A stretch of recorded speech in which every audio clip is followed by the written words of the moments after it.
नमस्कार साथियों, आप सभी का पुनः स्वागत है आपके अपने एप्लीकेशन सीजी जॉब एजुकेशन पर। चलिए साथियों, सीजीटेट और शिक्षक भर्ती दोनों बहुत ही जल्द जो है आने वाली है। इसको ध्यान में रखते हुए आज जो है हम अपने क्लासेस को थोड़ा सा फास्ट पढ़ेंगे, ठीक है। सारी चीज़ें अब ज़्यादा कुछ बचा नहीं है सिलेबस में। बहुत सारे टॉपिक्स जो बचे हुए हैं उनको हम जल्दी से जल्दी कवर करने का प्रयास करेंगे, ठीक है। आज मैं चर्चा करने वाला हूँ गुणनखंड के बारे में, ठीक है। गुणनखंड ये आपके सिलेबस में दिया हुआ है ना। गुणनखंड के बारे में जो है आज हम विस्तृत चर्चा करेंगे। सिलेबस की अगर मैं बात करूं तो गुणनखंड में हमको पढ़ना है सरल बीजीय व्यंजकों के गुणनखंड के बारे में, ठीक है। तो इस पर हम जो है चर्चा करेंगे। तो गुणनखंड में जो जो चीजें आती है, बेसिक तरीका है गुणनखंड में। जनरली आपको एक समीकरण दिया जाएगा, उसका गुणनखंड कैसे करते हैं वही बस क्वेश्चन में आता है, मतलब उसी टाइप का क्वेश्चन में एग्जाम में पूछे जाते हैं, ठीक है। तो हम गुणनखंड के जो भी आपकी बेसिक चीजें बनती है उस पर जो है चर्चा पहले करते हैं, उसके बाद हम प्रश्नों की तरफ बढ़ते हैं। चलिए साथियों, देखिएगा सभी गुणनखंड, ठीक है। तो गुणनखंड को समझने से पहले हम इसकी परिभाषा जान लेते हैं कि आखिर में यह गुणनखंड क्या होता है। गुणनखंड को इंग्लिश में कहा जाता है फैक्टर, ठीक है। गुणनखंड को क्या कहा जाता है? फैक्टर कहा जाता है।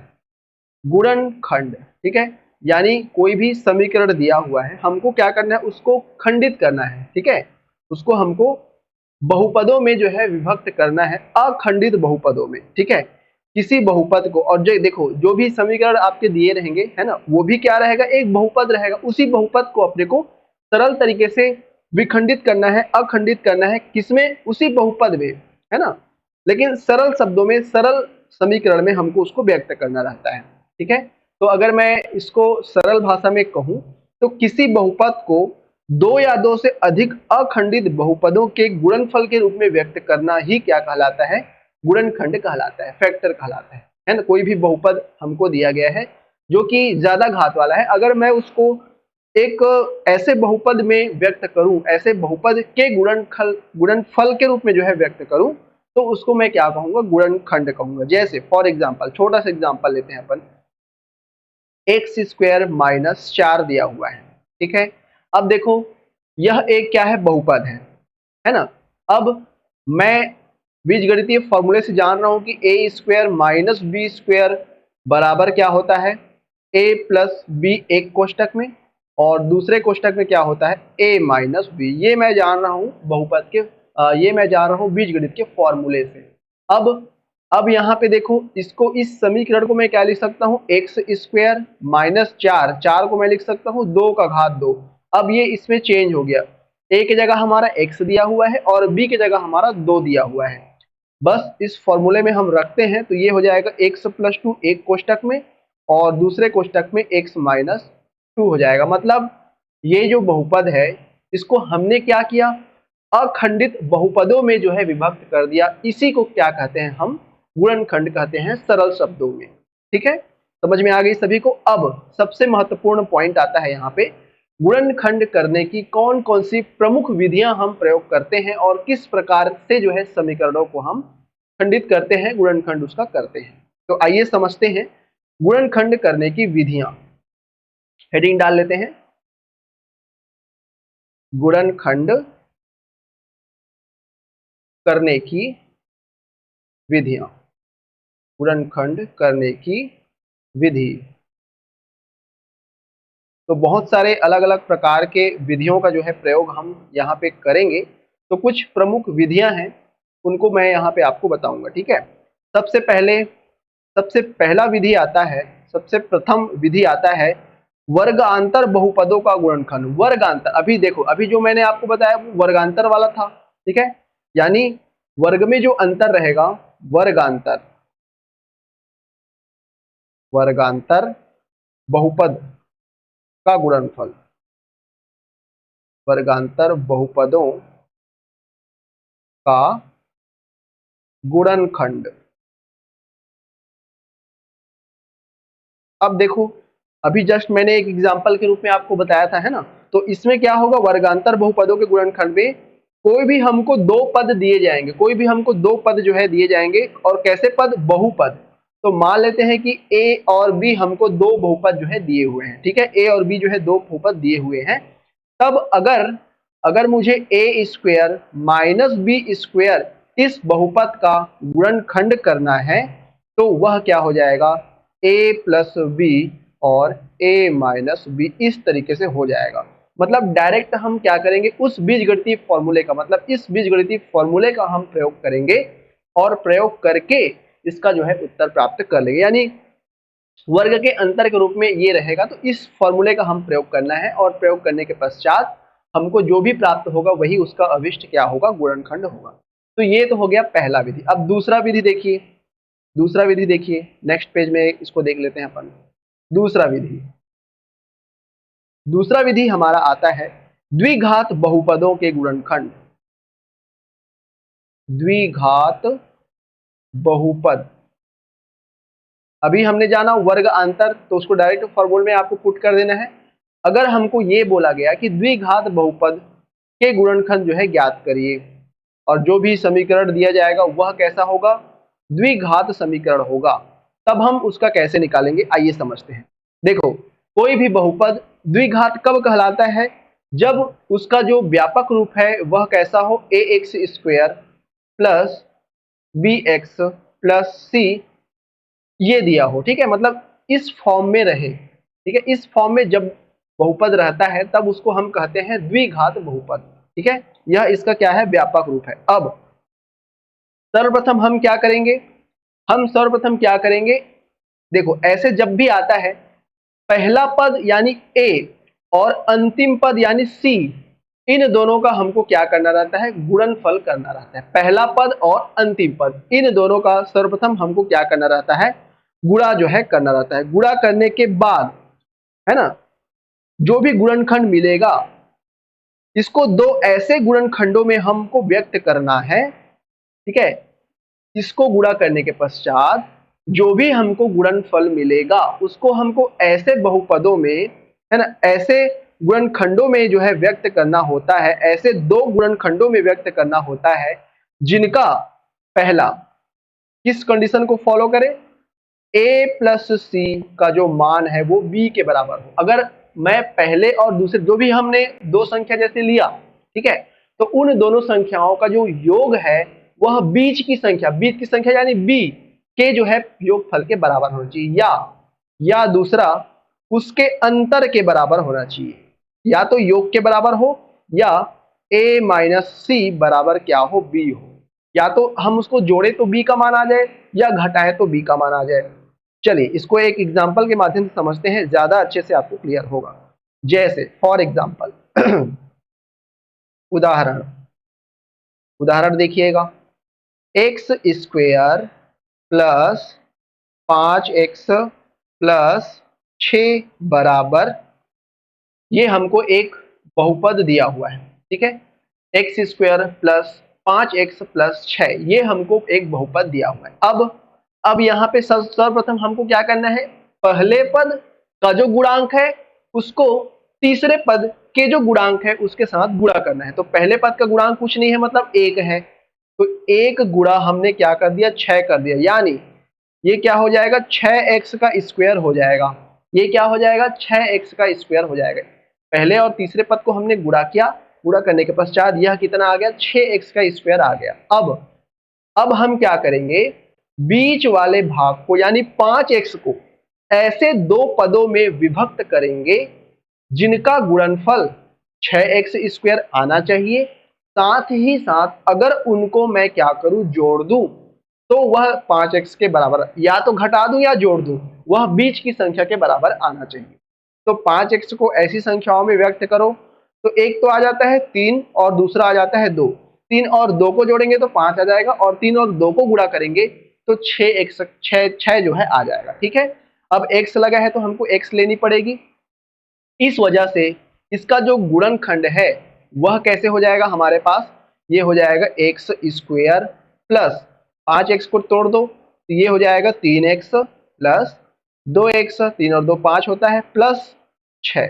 अब देखो इनको गुणा करेंगे तो 6x स्क्वायर आएगा, और बीच की संख्याओं को भी हम गुणा करेंगे तो 3 दूने 6x का x के साथ गुणा x स्क्वायर, तो 6x² आ जाएगा। जब हम 3x और 2x को जोड़ते हैं तो हमारा कितना आ जाएगा, 5x आ जाएगा। मतलब आपको क्या करना है, बीच की संख्याओं को ऐसी संख्याओं में जोड़ना या घटाना है जो कि गुणा करने के पश्चात पहले और तीसरे संख्या यानी a और c के गुणनफल के बराबर हो जाए। क्लियर है? आप सभी जान रहे हैं कि छठवीं सातवीं से हम जो है गुणनखंड पढ़ते आ रहे हैं, तो ज्यादा कुछ समझाने की आवश्यकता नहीं होनी चाहिए मेरे को, है ना। अब यहां से देखो, अब ये तो हमने कर लिया इतना, है ना। हमारे पास x² plus 3x plus 2x plus 6, ये हमको समीकरण मिल गया, हमने दो भागों में विभक्त कर लिया। अब हम क्या करेंगे, इन दोनों को एक जोड़ा बनाएंगे, इन दोनों को एक जोड़ा बनाएंगे। इन दोनों में से कॉमन देखिए क्या है, इन दोनों में से कॉमन हमको नजर आ रहा है x, अंदर में क्या बचेगा, यहाँ पे x प्लस 3 पुनः प्लस यहाँ पे दोनों में क्या कॉमन नजर आ रहा है, 2 कॉमन है, क्या बचेगा अंदर में x प्लस 3।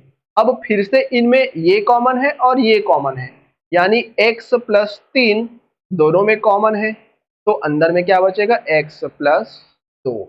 यानी इस पूरे जो समीकरण है x² प्लस 5x प्लस 6 का गुणनखंड हमारा क्या हो जाएगा, x plus 3 into x plus 2। ठीक है, तो इस तरीके से हम जब बनाते हैं तो इसको कहा जाता है द्विघात बहुपद के गुणनखंड निकालना।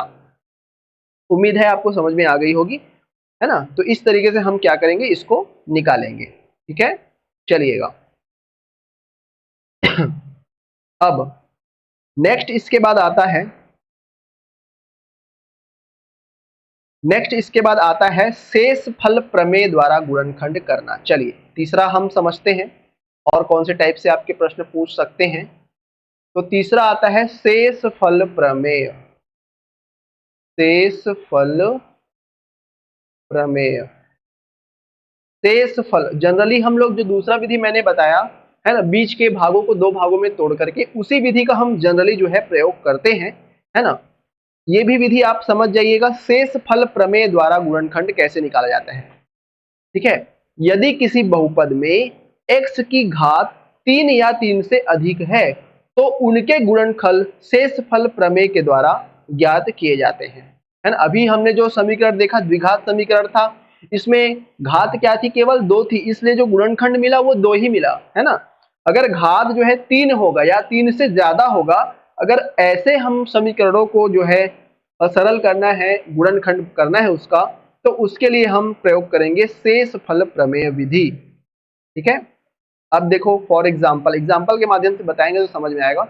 मान लेते हैं कि कोई बहुपद हमको दिया हुआ है, कोई भी बहुपद हमको दिया हुआ है, जैसे x का घात 3 plus x² minus x minus 1, ये वाला हमको जैसे बहुपद दिया हुआ है। अब इसको हमको जो है क्या करना है, तोड़ना है।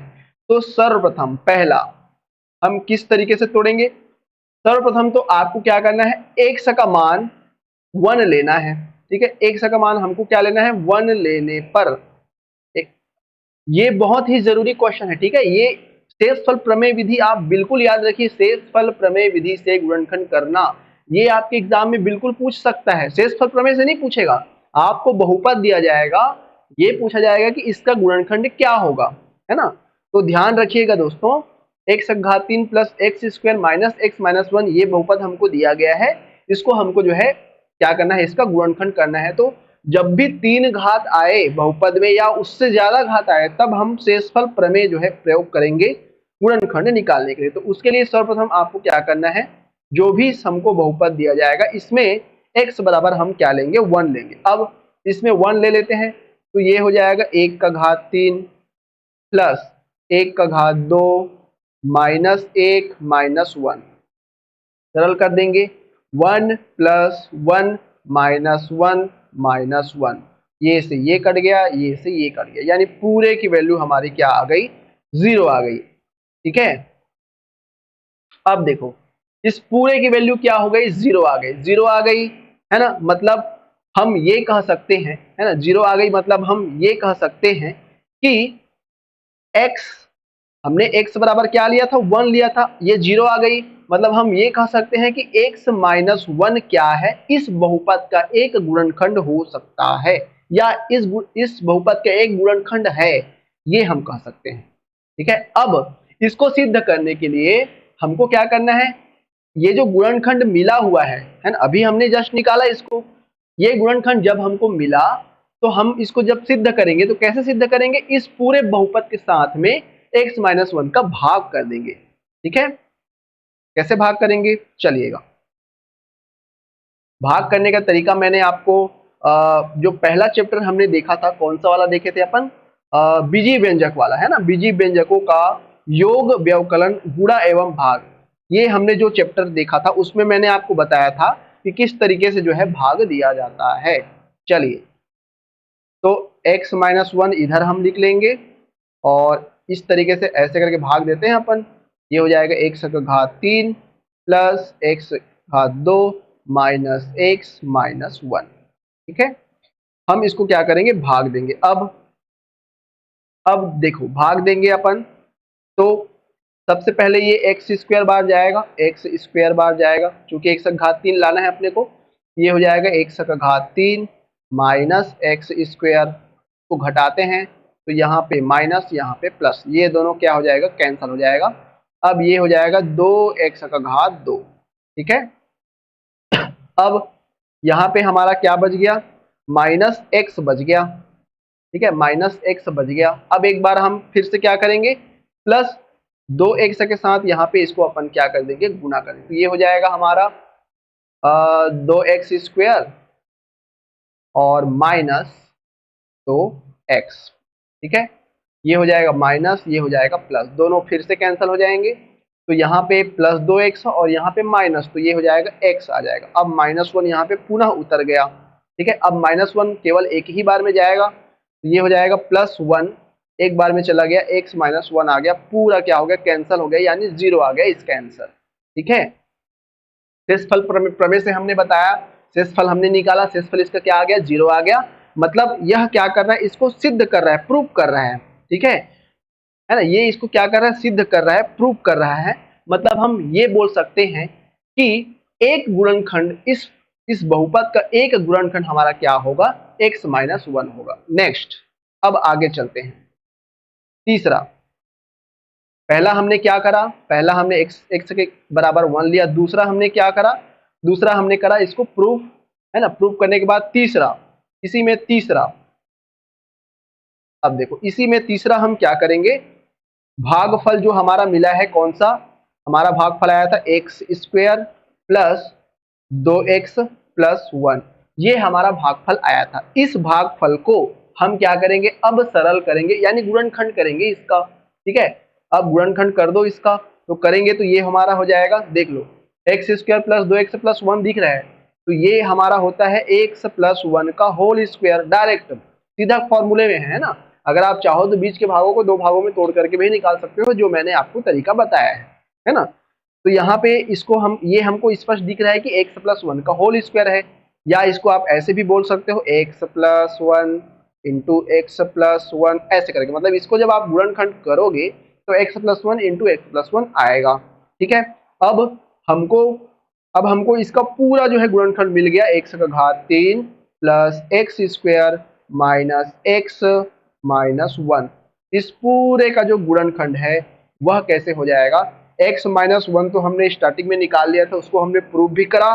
ठीक है, उसके बाद जो भागफल आया था उसको भी हम गुणनखंड कर देंगे, तो x प्लस 1 का होल स्क्वायर ये आ जाएगा, यानी इस पूरे का जो आंसर है वह क्या हो जाएगा, इतना आ जाएगा। ठीक है साथियों, तो इस तरीके से जब भी एक x का घात 3 या यानी कि 3 घात या उससे ज्यादा के घात आता है, तो आपको ये 3 स्टेप अपनाना है। पहला स्टेप में आपको क्या करना है, पहले स्टेप में आपको x के मान में 1 रखना है। 1 रखने के बाद जो भी समीकरण मिलेगा, ठीक है, जो भी समीकरण मिलेगा, जनरली x माइनस 1 ही मिलता है। ठीक है, जनरली x माइनस 1 ही मिलता है। जो भी समीकरण मिलेगा उसके साथ में आपको पुनः उसको जो है क्या करना है, भाग करना है। भागफल जो भी आएगा उसको पुनः आपको क्या करना है, गुणनखंड करना है। उसके बाद वही उसका क्या हो जाएगा, अभिष्ट बहुपद का गुणनखंड हो जाएगा। और इसमें आपके मन में एक डाउट आ रहा होगा कि सर अगर भाग नहीं जाता है ना, हो सकता है अभी जैसे हमने यहाँ पे भाग किया भाग शेषफल हमारा 0 आ गया। शेषफल प्रमेय से हमने क्या किया, इसको भाग किया, लेकिन शेषफल हमारा 0 आ गया। तो अभी आप लोग के मन में एक सवाल आ रहा होगा कि सर अगर शेषफल 0 ना आए तो आएगा ही नहीं ऐसा, है ना, क्योंकि जो भी क्वेश्चन आपके एग्जाम में दिए रहेंगे ऐसे ही तो क्वेश्चन रहेंगे जिनका गुणनखंड हम निकाल सकते हैं, है ना भाई। जिसका गुणनखंड निकलेगा ही नहीं उसका थोड़ी देगा एग्जाम में। तो ये चीज रहेगा, ठीक है। जो भी क्वेश्चन रहता है, कोई भी क्वेश्चन दिया रहेगा उसका 100% आपको गुणनखंड आएगा ही आएगा, गलत क्वेश्चन कभी नहीं आएगा, ठीक है। अगर उसका गुणनखंड नहीं निकलता तो वो क्वेश्चन ही गलत है। चलो, तो ये कुछ विधियां हमने आज चर्चा किया। एक तो वर्गांतर बहुपदों का गुणनखंड निकालना, द्विघात बहुपदों से गुणनखंड निकालना, और साथ ही साथ शेषफल प्रमेय के द्वारा गुणनखंड को निकालना। अगर ज्यादा घात हमको दिया गया है उस कंडीशन में हम शेषफल प्रमेय का जो है निकाल सकते हैं। इसी तरीके से एक और आता है चक्रीय गुणनखंड। चक्रीय गुणनखंड में क्या होता है, बहुत सारे लंबे बहुपद अगर हमको दिया गया है तो उस कंडीशन में उसका गुणनखंड हम निकालते हैं, ठीक है। और जैसे और भी बहुत सारे बीजगणित का जो फॉर्मूला अपन उपयोग करते हैं वो भी इसके अंतर्गत आता है। तो कुछ महत्वपूर्ण बीजगणित के फॉर्मूले हैं उसको भी आपको याद रखना है, ठीक है। मैं एक बार आप रिवाइज कर देता हूं कि कौन कौन से फॉर्मूले आपको यहाँ पे जो है याद करना है। बीजगणितीय फॉर्मूला,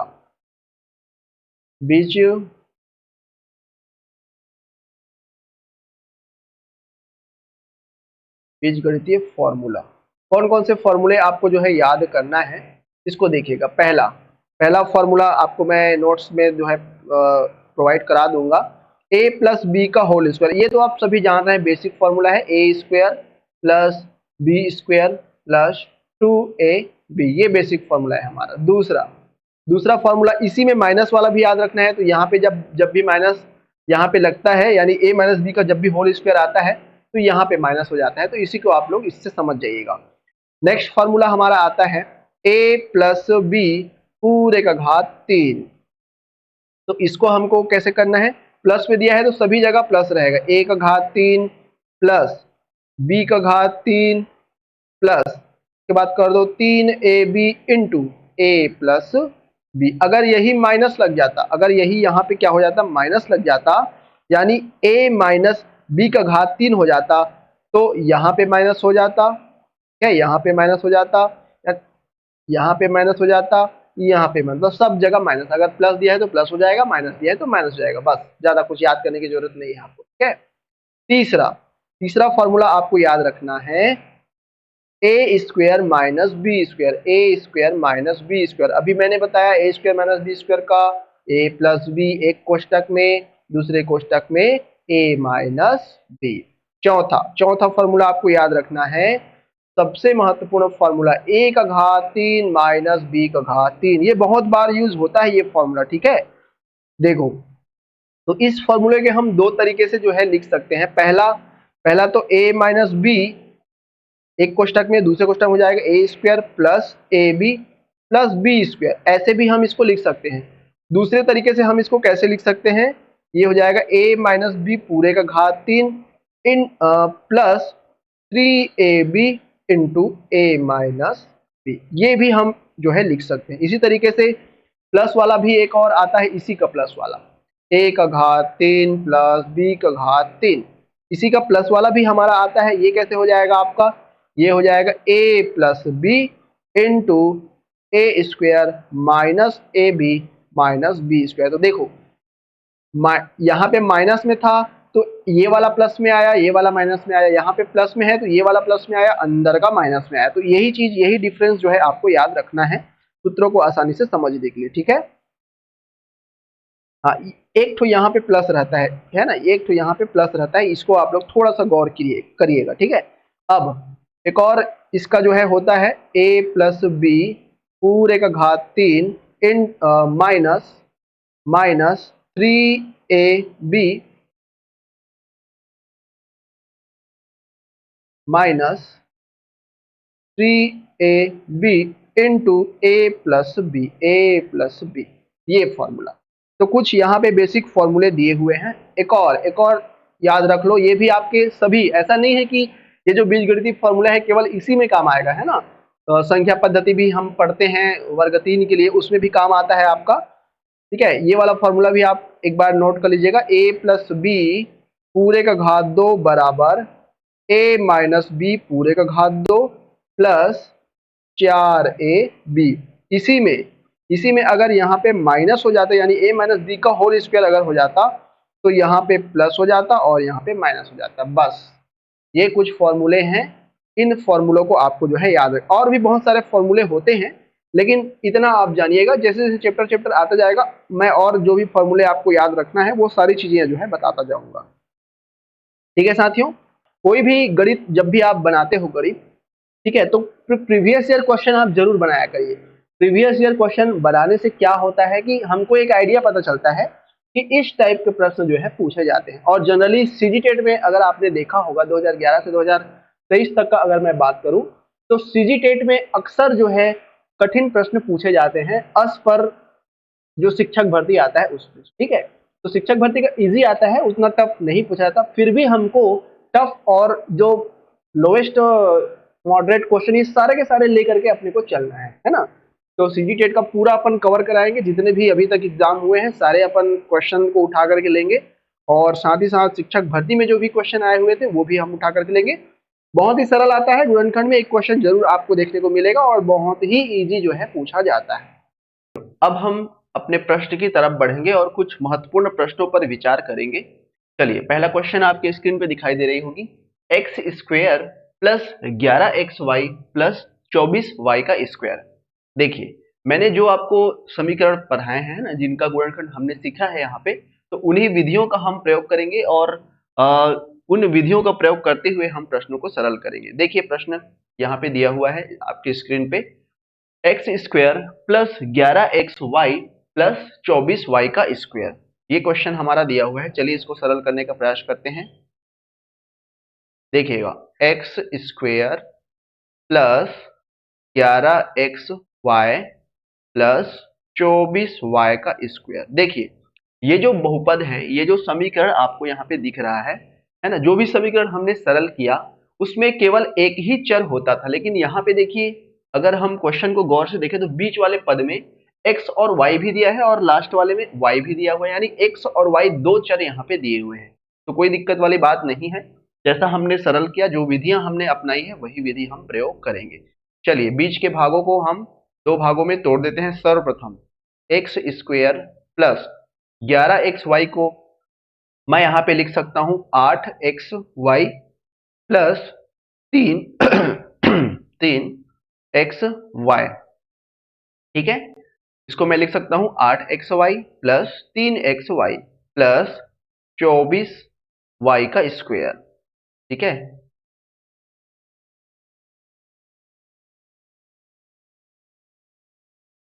चौबीस वाई का स्क्वायर। अब देखिएगा, अब ये मैंने क्यों किया, क्योंकि देखो सारे ऑप्शन में आपके 8 और 3 दिए हुए हैं ना, इसलिए हमने इसको 8 और 3 में विभक्त कर लिया। ठीक है, अब इन दोनों में क्या कॉमन है, x कॉमन है। हम अंदर में क्या बचेगा, x प्लस 8y प्लस इन दोनों में कॉमन क्या है, 3 और साथ में y भी कॉमन है। अंदर में बचेगा x प्लस यहाँ पे बचेगा 8 और y। अब देखिए, दोनों में फिर से कॉमन हमको क्या नजर आ रहा है, हमको नजर आ रहा है x प्लस 8y, दोनों में नजर आ रहा है। फिर अंदर में क्या बच जाएगा, x प्लस 3y। देख लीजिए, eight x plus 8y plus into x plus 3y, यानी सी ऑप्शन आपका जो है नजर आ रहा है। ठीक है, सी ऑप्शन आपका आंसर हो जाएगा। तो इस तरीके से हम बदल सकते हैं। तो अगर आपके दो चर अगर आते हैं तो ऐसे भी आप उसको सरल कर सकते हैं। जो भी क्वेश्चन आपके यहाँ पे दिए जाएंगे, है ना, जो भी क्वेश्चन आपके एग्जाम में दिए जाएंगे, ये मान के चलिए कि उसका गुणनखंड होगा ही होगा। बस हमको जो है बनाना है उसको सही तरीके से। तो सही अगर आप तरीका बताते हैं, सही तरीके से जो है आप फॉलो करते हैं चीजों को, तो सारे जो है क्लियर होते जाएंगे। चलिए आगे बढ़ते हैं। नेक्स्ट प्रश्न हमारा अगला क्वेश्चन आता है, यदि 2x माइनस 1 और समीकरण हमको दिया हुआ है 2x की घात 4 minus 7x plus x plus k बराबर 0 का एक गुणनखंड है, यानी जो 2x माइनस 1 है, इस जो बहुपद दिया हुआ है इनका क्या है, एक गुणनखंड है। तो हमको बताना है ये जो k का वैल्यू है इसको हमको फाइंड आउट करनी है। ठीक है, कोई दिक्कत नहीं है। चलिएगा, अब देखिए, सबसे पहले तो मैंने आपको बताया था कि जो भी बहुपद यहाँ पे दिया जाता है, अगर उस बहुपद का कोई भी हम गुणनखंड निकाल रहे हैं, मतलब वह गुणनखंड उस पूरे बहुपद को क्या करेगा, विभक्त करेगा, यानी भाग देगा, विभाजित करेगा। ठीक है, तो विभाजित करेगा मतलब सिंपल सी बात है कि चलिए सरल करते हैं इसको। अगर ये विभाजित कर रहा है मतलब 2x माइनस वाई इस पूरे जो बहुपद है उसको विभाजित कर रहा है, तो इसके बराबर हम क्या लेते हैं, शून्य ले लेते हैं। ठीक है, शेषफल प्रमेय से। तो यहां से x बराबर हमारा क्या हो जाएगा, 1/2 हो जाएगा।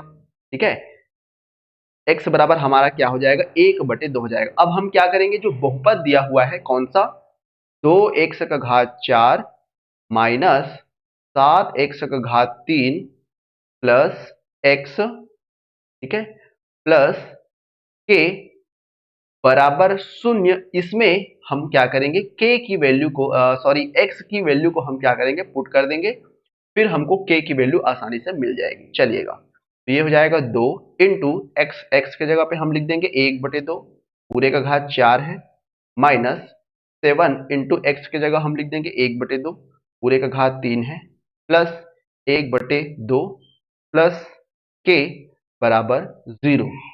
क्लियर है।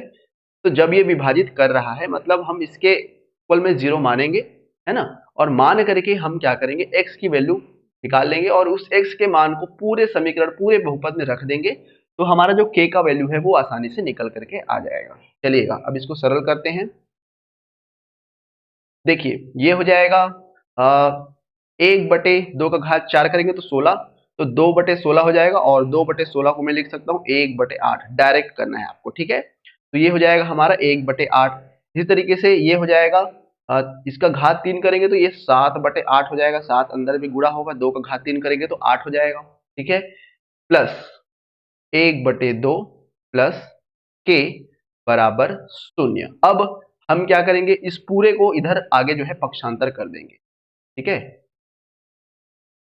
के को बस यहाँ रहने देते हैं, बाकी सबको पक्षांतर करेंगे। जब भी हम पक्षांतर करते हैं तो जो प्लस में होता है वो माइनस में चला जाता है, जो माइनस में होता है वो प्लस में चला जाता है ना। तो यहाँ पे 7/8 जो है माइनस में था, ये प्लस में चला जाएगा, माइनस क्या हो जाएगा, 1/8 हो जाएगा, फिर माइनस क्या हो जाएगा, 1/2 हो जाएगा। अब इस वैल्यू को हम यहाँ पे कर देते हैं, तो इस पूरे का जो लघुत्तम है वो 8 हो जाएगा। ये हो जाएगा 7 माइनस 1 माइनस, इसको हमको 8 बनाना है, 4 का गुणा कर देंगे, ऊपर में भी 4 का गुणा कर देंगे, तो ये हो जाएगा 4 एकम 4 ऊपर में। अब ये हो जाएगा 7 माइनस 1 माइनस 4, तो 4 और 1 5, और 7 में 5 घटाएंगे तो हमारा कितना हो जाएगा, 2 हो जाएगा। ठीक है, 2/8, यानी 2/8 को मैं लिख सकता हूँ 1/4। ठीक है, इसलिए हमारा जो k का वैल्यू है वो कितना हो जाएगा, 1/4 हो जाएगा, जो कि हमारा पहला ऑप्शन दिया हुआ है। क्लियर है, उम्मीद है सबको समझ में आ गई होगी। तो अगर गुणनखंड, जनरली जो है गुणनखंड में आपको समीकरण दिया जाएगा, उसका गुणनफल जो है पूछा जाएगा, लेकिन अगर जो है इस तरीके का प्रश्न आपका आता है ना, कि जो भी एक वैल्यू दिया जाएगा उसका आप मान जो है निकालिए, तो ऐसे जो है आप बना सकते हैं। ठीक है, चलिए साथियों अगला देते हैं, नेक्स्ट प्रश्न हमारा, यदि x² माइनस 1 ax का घात 4 प्लस bx का घात 3 प्लस cx का घात 2 प्लस dx प्लस e का एक गुणनखंड है, तो x की घातों के गुणांकों के मध्य जो है निम्नलिखित में से कौन सा संबंध संभव हो सकता है। ठीक है, कौन सा संबंध जो है हो सकता है। देखो अब यहाँ पे समीकरण हमको बताया गया है, हमको यहाँ पे समीकरण दिया हुआ है, बहुपद दिया हुआ है ax का घात 4 प्लस bx का घात 3 प्लस cx का घात 2 प्लस dx प्लस e, ये हमको एक दिया गया है। इसका गुणनखंड हमको बताया है कि इसका जो गुणनखंड है वह क्या है, x² माइनस 1 है ना। तो ये अगर इसका गुणनखंड है, ठीक है, ये अगर इसका गुणनखंड है तो इसके बराबर हमने रख लिया 0। अब x की वैल्यू यहाँ पे हम निकाल लेंगे, x की वैल्यू यहाँ पे हो जाएगा x² बराबर 1। ठीक है, तो यहाँ पे x बराबर क्या हो जाएगा, x बराबर यहाँ पे हो जाएगा प्लस माइनस 1, है ना, यानी हम उसको पॉजिटिव में भी लिख सकते हैं और नेगेटिव में भी उसको हम लिख सकते हैं। ठीक है, तो देखिए आप जो है प्लस लेकर भी जो है देख सकते हैं, माइनस लेकर के भी देख सकते हैं। हम ले लेते हैं यहाँ पे x बराबर -1 इस समीकरण में रख देते हैं। रखने पर इस समीकरण में हम क्या कर देते हैं, रख देते हैं। ठीक है, तो रख देंगे अगर इस समीकरण में हम, तो ये हो जाएगा a x का घात 4, x का घात 4 माइनस के साथ करेंगे तो ये हो जाएगा a, यहाँ पे माइनस के साथ करेंगे तो ये हो जाएगा -b, यहाँ पे करेंगे तो ये हो जाएगा +c, और यहाँ पे करेंगे तो ये हो जाएगा -d, और ये हो जाएगा +e। ठीक है, बराबर 0 हो जाएगा। समीकरण है ये, यानी अगर मैं इसको देखता हूं तो ये हो जाएगा a प्लस सी, ये पॉजिटिव में है, बराबर अगर इन सबको इधर पक्षांतर कर देता हूं, एक और है a प्लस सी प्लस ई है, बराबर अगर इन अगर इन माइनस वाले को मैं इधर पक्षांतर कर देता हूं तो ये हो जाएगा b plus D, b plus D. ठीक है, इसको सही तरीके से लिख देता हूं, a प्लस सी प्लस ई बराबर b प्लस डी। लीजिए क्या यह इसे फॉलो कर रहा है, तो देख लीजिए अगर कुछ इसमें आ रहा होगा तो a plus c plus e b plus d, ये वाला देखिए डी वाला ऑप्शन आ रहा है।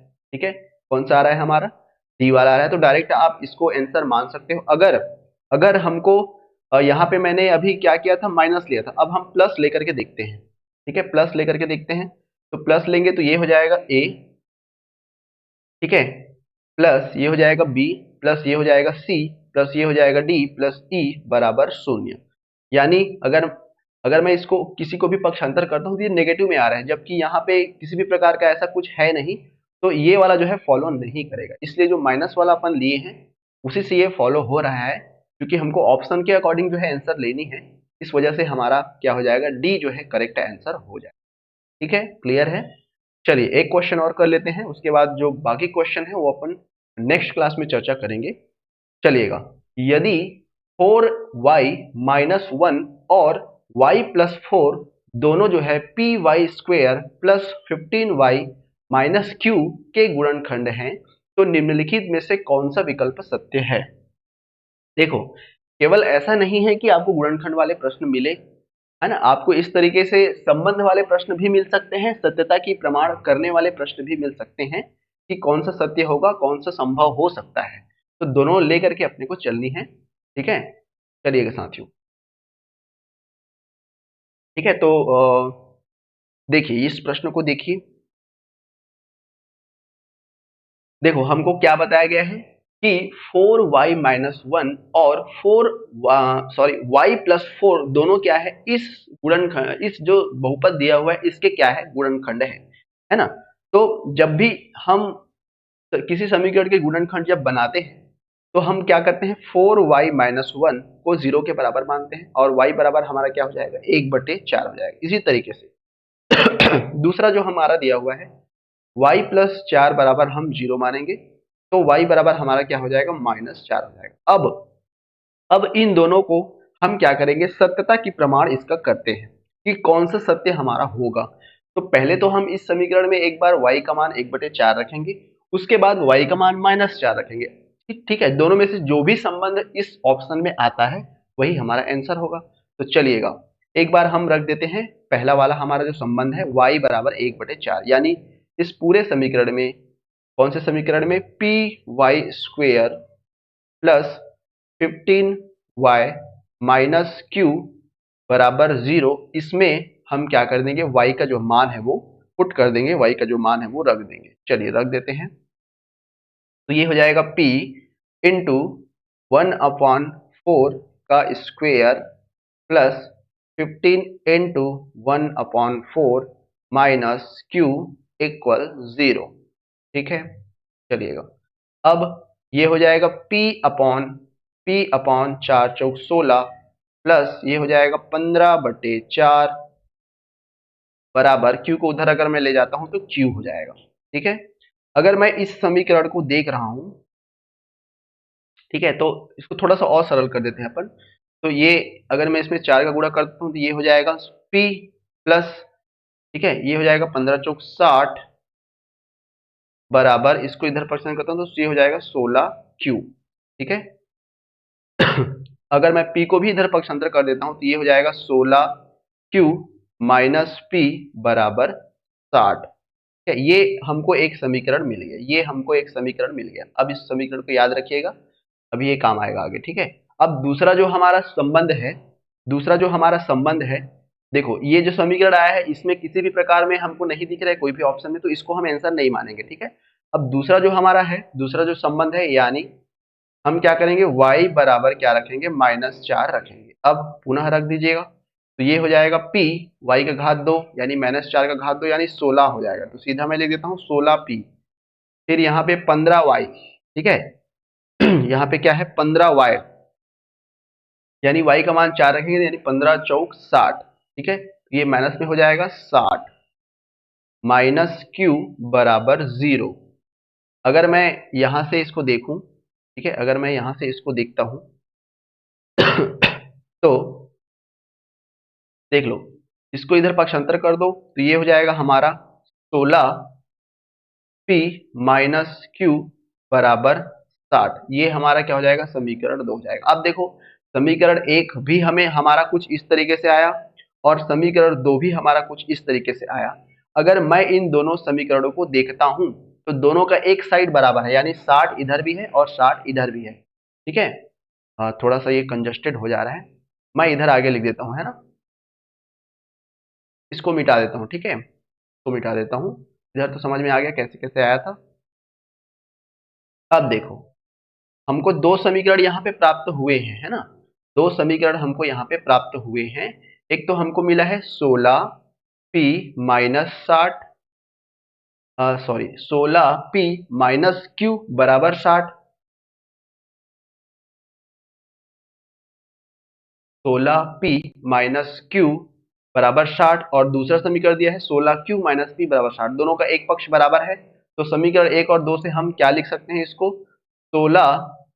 16q माइनस p, ठीक है, इसके बराबर 16p माइनस q के बराबर। अगर इन दोनों को मैं सरल करता हूं तो ये हो जाएगा हमारा 17q बराबर, ये हो जाएगा हमारा 17p, यानी यहां से q बराबर क्या हो जाएगा, p हो जाएगा। अगर मैं इसको सरल करता हूं तो q बराबर क्या हो जाएगा, p हो जाएगा, जो कि मेरा c ऑप्शन को सेटिस्फाई कर रहा है। यानी दोनों समीकरण को लेकर के जब हम अगर केवल एक एक हम चीजों को देख रहे हैं तो वो सेटिस्फाई नहीं कर रहा है, लेकिन अगर मैं दोनों समीकरणों को मिला करके उसको देख रहा हूं तो वो मेरा जो है समीकरण है, उसको जो विकल्प दिया है उसको सत्यता को जो है प्रमाणित कर रहा है। इसलिए q बराबर क्या हो जाएगा, p हमारा सही आंसर हो जाएगा, यानी c हमारा जो है आंसर हो जाएगा, ठीक है, चलेगा। तो इस तरीके से हम बनाएंगे।